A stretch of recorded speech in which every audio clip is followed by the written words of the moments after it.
maliit lang pala.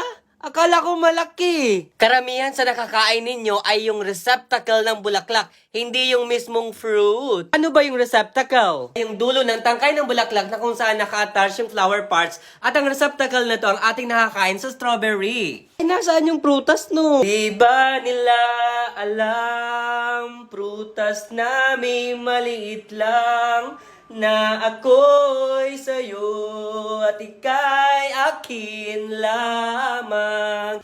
Akin yung tawag sa pinakaprutas niya at ito'y napakalit lang, as in napakalit, katulad nito. Ang tinuturo ng red arrow ay mga akins at yung green arrow ay receptacle kung saan nakalubog yung mga akins. Eh, paano nangyari yun? Yung bulaklak ng strawberry ay maraming ovaries at kapag nahihinog na o nagmamature na, hindi sila lumalaki. Yung receptacle ang lumalaki. Yung mga mature ovaries na ito containing seeds ay may embed na doon sa mismong receptacle katulad nito. Sana all lumalaki. Yung paglaki or pag-swell ng receptacle are regulated by auxins, a phytohormone produced by akins. Kapag underdevelop yung akin, hindi siya magpo-produce ng auxins. Kaya, madideform yung strawberry na kinakain natin. Maliit man ang akin sa paningin mo, nakakapalaki din. Napapalaki nito yung receptacle na siyang kinakain natin. Kung nagustuhan mo ko, este yung video, i-follow mo ko dahil nakagaganda ng buhay ang may alam.